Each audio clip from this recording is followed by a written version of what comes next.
let the community lead.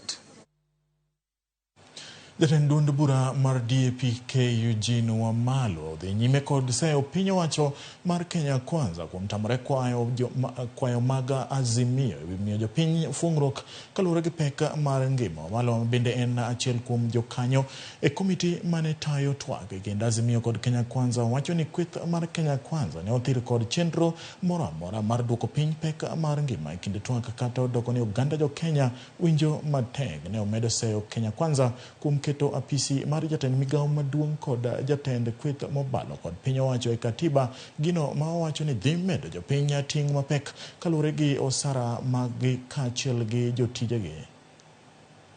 Mambo yetu kama Azimio, number 1 ilikuwa gharama ya maisha, cost of living. Na ile tuliwekea mkazo pia ni kuhifadhi demokrasia yetu, electoral justice, na vile vile vyama vyetu vya kisiasa. Wenzetu wakasukuma mambo yao ya maofisi ikapita.